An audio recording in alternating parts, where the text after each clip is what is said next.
बोलो हे सतनाम हे सतपुरुष, बोले परम पूज्य गुरु घासीदास बाबा की जय।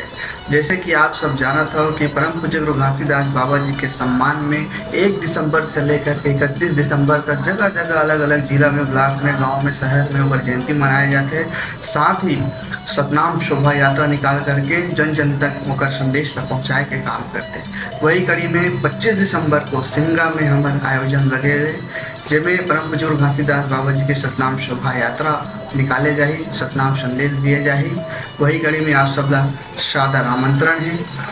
और 25 दिसंबर एक खास बात है जो हमारे सिमला परिक्षेत्र में कि एक घटना घटे रही से हमारे वहाँ पर, तो गुरु बालदास बाबा जी हैं वहाँ सतनाम आंदोलन करे रही से, जिला करो मरो के आंदोलन के रही से एक घटना घटने के कारण यहाँ 25 दिसंबर प्रतिवर्ष बड़ा भव्य रूप से सतनाम शोभा यात्रा निकाले जाते हैं। वहाँ के शेत खाम में पालो चढ़ाए जाते हैं। पूरा उपस्थित मानव समाज ला गुरु के दर्शन लाभ हो पाते हैं और आशीर्वाद प्राप्त हो पाते हैं। तो वो कार्यक्रम में आप सब सम्मिलित हो जरूर और अपन जीवन अर्पित करो। यही शब्दों के साथ आप सब लगा साहे सतनाम।